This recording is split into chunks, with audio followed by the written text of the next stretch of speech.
Teman-teman, sebelum nonton jangan lupa ya, klik like, subscribe, and share.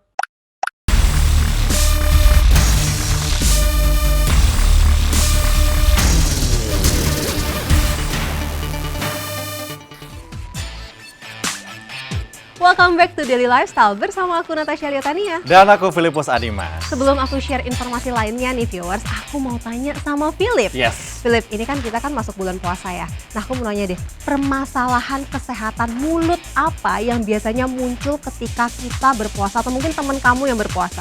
Well, pertanyaan yang menarik ya. Biasanya sih ya, kalau kebanyakan teman aku yang sharing suka sariawan tuh. Mungkin karena saat berpuasa kurang minum air ya. Dan pas buka puasa makanan minum juga kurang sehat seperti gorengan, es, yang manis-manis. Kurang lebih seperti itu sih. Tapi juga ada yang nge-share ke kita kalau misalnya saat berpuasa tuh suka bau mulut, Caca. Itu gimana menurut kamu? Nah itu dia yang mau aku bahas ya. Jadi masalah bau mulut ini nggak bisa dianggap sepele. Selain mengganggu saat berbicara, tentunya juga tidak bagus untuk kesehatan mulut kita. Tapi jangan khawatir, kali ini aku ada satu informasi dari dokter gigi tentang tips mencegah bau mulut. Nah gimana untuk lebih jelasnya kita lihat langsung aja informasinya. Ini dia.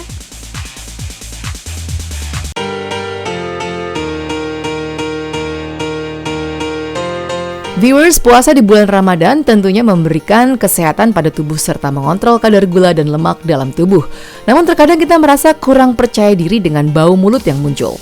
Bau mulut yang muncul selama kita berpuasa biasanya dipicu oleh beberapa hal. Di antaranya adalah makanan yang kita konsumsi saat santap sahur yang cenderung berbau menyengat, sehingga menyebabkan bakteri berkembang biak dengan pesat. Selain itu, bau mulut juga dapat muncul dari dalam tubuh kita sendiri seperti yang dialami oleh pasien pengidap diabetes atau MA. Jadi penyebab bau mulut ini bisa bervariasi.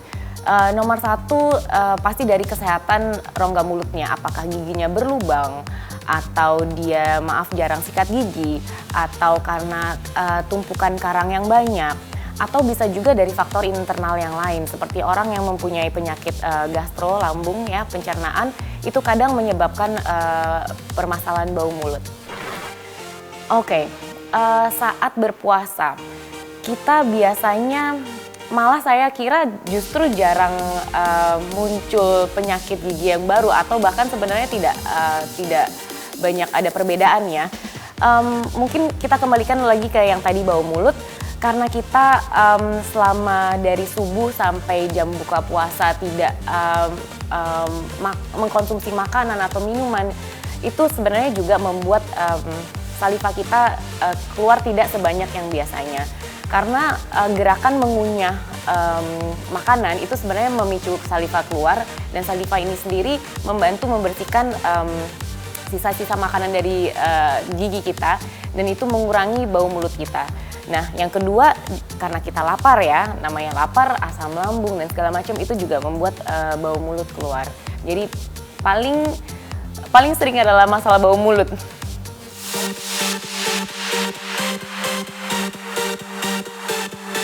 Nah, tentu saja untuk menghindari bau mulut saat berpuasa, ada beberapa tips dan trik yang akan diberikan dokter gigi Fabiana Awi. Viewers, yuk kita simak.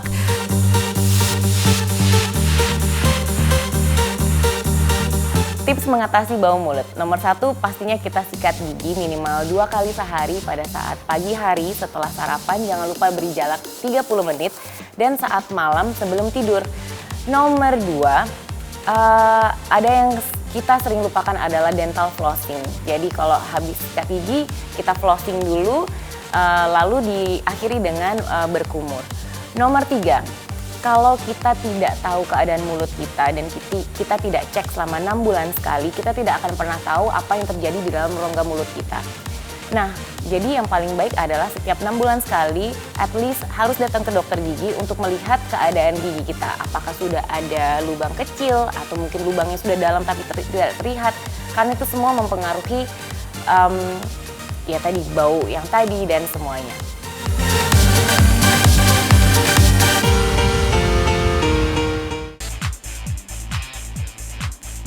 Tuh ya, tadi dokter udah kasih tips yang cukup menarik dan jangan lupa rutin ke dokter gigi. Nah kali ini nggak kalah menarik dari informasi tadi, kita punya satu informasi lainnya. Yuk kita simak aja informasinya.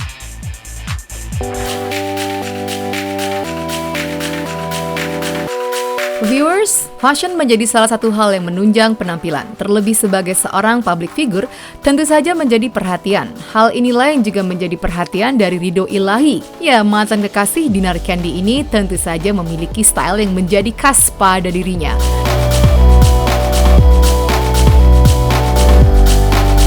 Tentunya kalau aku sendiri, misalnya di acara pembukaan, ini karena aku dari lokasi syuting dan acaranya juga dadakan, aku nggak mempersiapkan tadinya.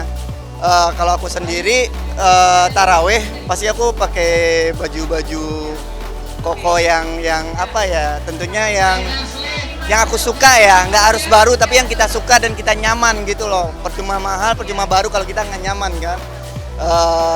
Dan apa ya, ke masjid buka bareng. Biasanya aku pakai baju koko. Aku suka pakai baju koko. Aku nggak tahu namanya, tapi yang suka yang sampai sedengkul gitu. Jadi kayak terusan gitu. Bawahnya ya bebas, celananya jeans atau apa gitu.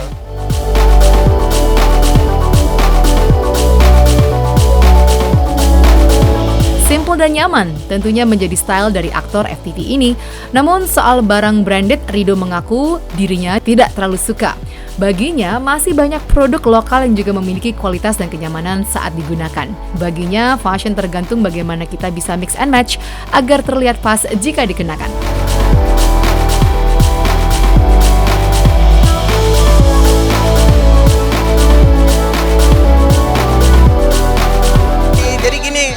Aku tuh bukan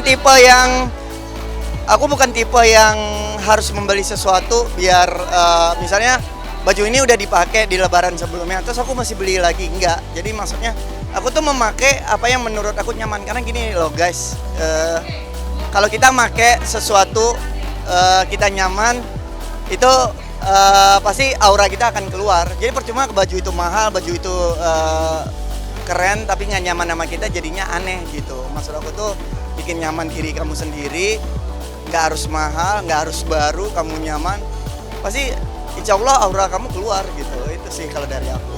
Aku kalau suka baju aku aja, koko aku ada yang 100 ribuan, ada juga yang mahal. Tapi ya, kadang misal aku lagi jalan di mall, terus aku ngeliat, ih lucu, ya udah aku beli gitu loh. Maksudnya aku suka, aku pakai, aku nyaman, aku beli gitu.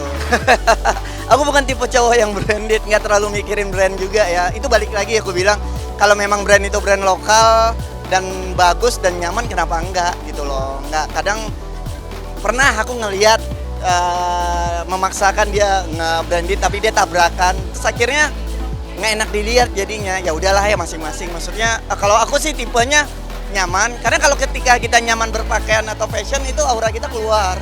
Menurut aku sih gitu. Tapi kalau kita nggak nyaman, misalnya bajunya kesempitan atau apa, mau brandnya brand mahal, Louis Vuitton atau apalah, pasti aneh jadinya. Pernah, itu yang aku bilang, aku memaksakan untuk, wah keren nih, sweaternya bermerek nih, merek luar nih, siapa sih yang nggak tahu sweaternya? Aku make, warnanya aku suka, tapi pas di badan aku kok aneh ya. Kadang size-nya kan size luar itu size bule atau apa, atau nggak pas aja fashionnya, kayak gitu-gitu misalnya.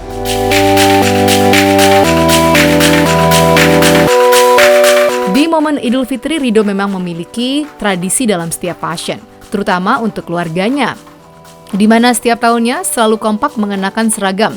Meskipun tidak harus baru, nyatanya kekompakan dalam menggunakan baju lebaran menjadi hal utama yang wajib dilakukan. Misalnya lebaran itu lebih ke warna sih, senada gitu. Misalnya kalau nyokap semua pingin pakai baju nadanya hitam-hitam, kalau mau putih-putih gitu. Jadi lebih ke nada aja dia sekeluarga gitu. Senada itu juga buat foto doang. Tradisi sih enggak, cuman apa ya, jadi kayak gini loh, oh ini dari keluarganya si Ridho nih, bajunya putih semua, lebih ke sana sih.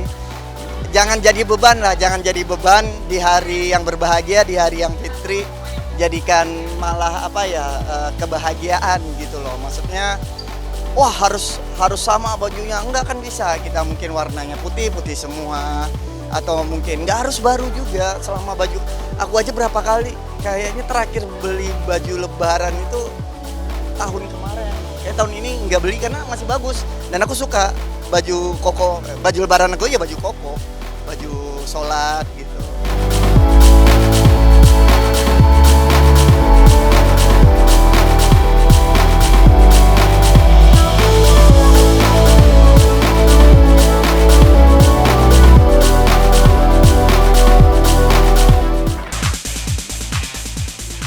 Well, cukup menarik informasi yang sudah kita sampaikan hari ini ya. Tapi sayang sekali viewers, berita tadi tentu saja menjadi penutup perjumpaan kita kali ini.